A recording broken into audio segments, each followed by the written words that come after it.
Ay, boy. Tulungan mo ako mag-change oil ito. Ay, mag-change oil tayo ng Harley natin. Sporter S. Mahal kasi sa kasa eh. Kaya DIY lang muna tayo ngayon. Nag-charge ako. Mahilig maglobat itong natin na to eh. Tatagalin mo lang yung tornilyo sa ilalim, boy.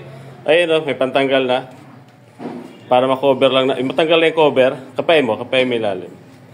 Si Jepo yung aking katulong. Wala si Joseph, kala ko darating dito eh. Tapos gamit natin arms oil. Between. To 2050 to. Pang Harley talaga tong langis na to. Okay, pisa natin muna magtanggal ng mga tornilyo. Ayan, tinatanggal na ni Jepo yung mga tornilyo. Ayan lang po sa papel. Ayun. Habang nagcha-charge tayo, mag-change oil tayo. First time namin change oil to. Dati, kasa to palagi eh. Baksak presyo na to si Sporter S natin. Change oil nila, mahal-mahal.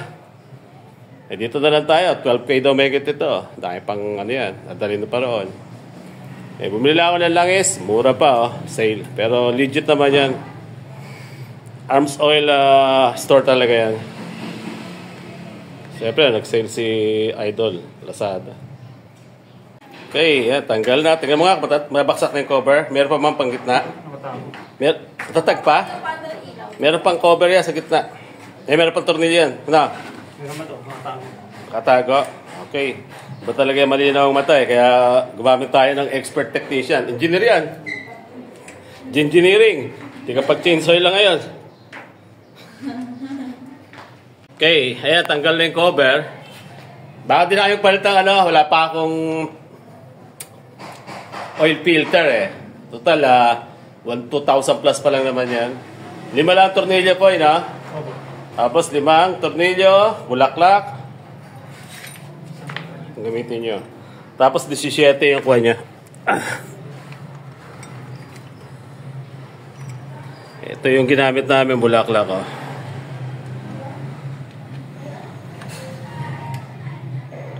number 27. Okay, may sabit pa. Meron pa ba? Meron isa. Meron pa pala isa. Bali, 6, no? 6. 6 na tornilyo, Last. First timer lang. Kaya hindi namin alam kung ilan talaga. Ngayon, kung babaklas kayo, hanapin yung 6 na tornilyo. Okay. Ito, number 14, sakit natin, Tapos kumaha tayo ng lagayan ng langis. Saksak mo nga, Poy. Natin kung kasya na. Pinalasuhan ko na lang. Mababa, wala tayong stand Ayan, ganyan lang mga idol. Tapos, ayan, tinanggal na natin. Hindi pala siya 14, mga idol. May 14 yan. Kaya sa empty ko, 14. Ito, 13 lang to. Yung drain plug niya. Okay, drain na natin. Pasok ko muna bago magkalat ng langis niya. Kaya. Maliit ang kamay ni Popoy. Ayan Antayin na lang natin mag-drain ng husto. Tayo mga 1 oras siguro may ito para tumulo lahat. Hindi na akong kapalit ng filter. Wala pa kaming filter. Pag nakabili ko, tsaka patanggal ko na lang sa labas yung filter. Okay, yan. Puno na yung charging natin. Full bar lang. Hindi makita masyado. Meron naman siya sariling charging pon dito. Ginawa ko na. Okay, lagay na natin yung langis natin ngayon. Lagay natin siya ng mga 3.5. Meron namang gates doon sa Tanggalin naman natin yung charging natin. Lagay na natin yung langis. Ayan si Nexon Nag-change oil kami. Siya yung expert mekaniko ko rito.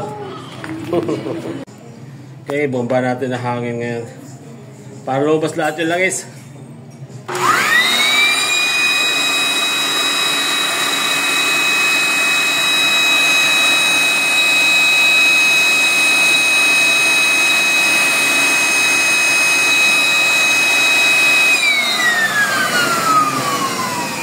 Okay, ito na yung drain plug natin, Hindi natin, wala naman tayong bagong gasket. 13 lang pala to mga idol, hindi siya 14, 13 lang. Kapitan natin. Drain plug.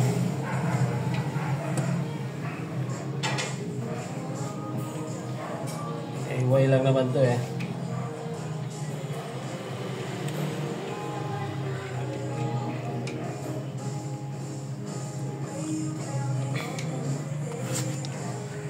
Okay.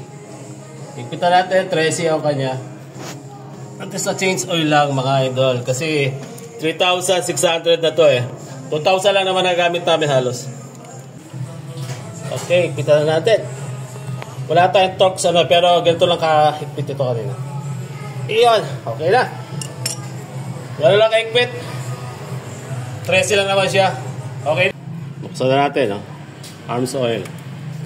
Arms oil, baka naman. Ito yung ginamit ko sa empty. Lagyan natin muna siya ng mga 3 quart.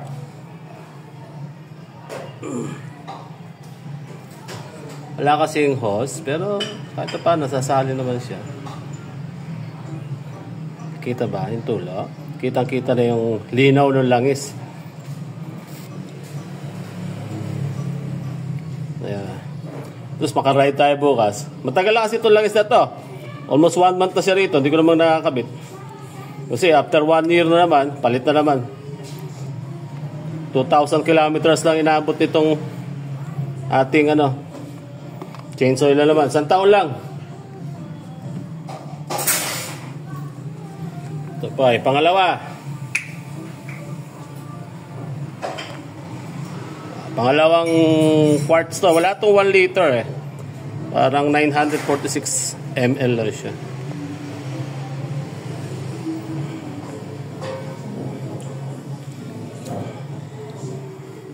Tayo na lang mag-chainsaw kasi medyo pan nga yan.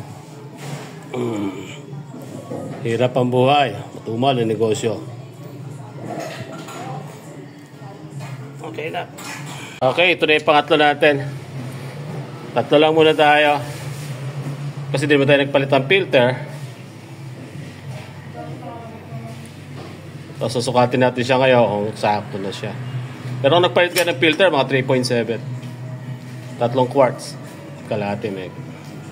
Meron may stick yan eh. Makita yun sa stick. Kaya gutin natin dipstick kung hanggang sana yung langis na 3 quarts. Kasi gano'n na kadami. Stick.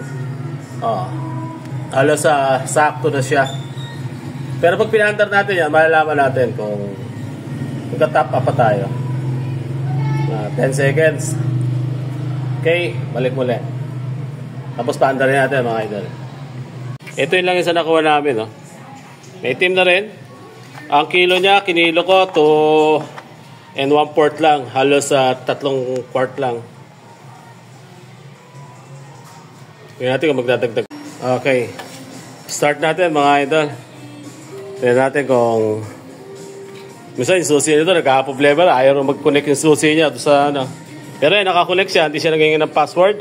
Start natin. Yun, no? Pattern natin ng konti. Tapos, saka natin malalaman kung katap pa tayo.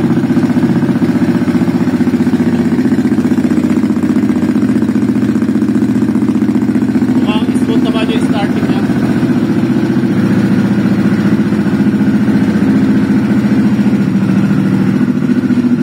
Ngayon, kung magdadagdag pa tayo.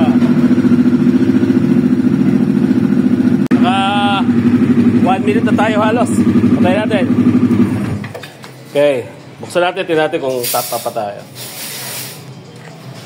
Tulong ko si Dorel. Ano? Kumonte. Top pa. Dagdag pa tayo. Patingin. Ata. Ayan. Kumonte siya ng konti. Top up lang tayo ng konti mga idol. Dagdag lang tayo konti. Okay, top up pa tayo konti. Konting-konti lang mga idol. Kasi sa stand lang natin eh. Meron kasi siyang level para sa stand niya. Okay. Sige. Dagdagan pa. Okay na. Konti lang naman ang kulang natin. Konting guhit na lang. 1/4 sa stand mga idol. Kasi meron siyang level pag naka-stand. Meron siyang level pag naka-straight. Okay, nasa tamang position na tayo. Ganyan position niya, naka-stand. Nakakalahati siya. Nasa stand na siya yung guhit. Yung guhit na yun, stand yan. Okay, pwede na tayo mag-run. Okay, tapos na tayo mag-change oil. Top up na lang kayo. Check nyo na lang. Pag kung kayo mag-change oil, tingnan nyo kung kinukulang kayo. Salin ko na lang tong ating change oil lang. Medyo maitim na rin mga idol. Oh. Isang taon. Higit. Bago na change oil ulit. Okay, sana maka-ride na tayo tomorrow para masarap naman ang ride.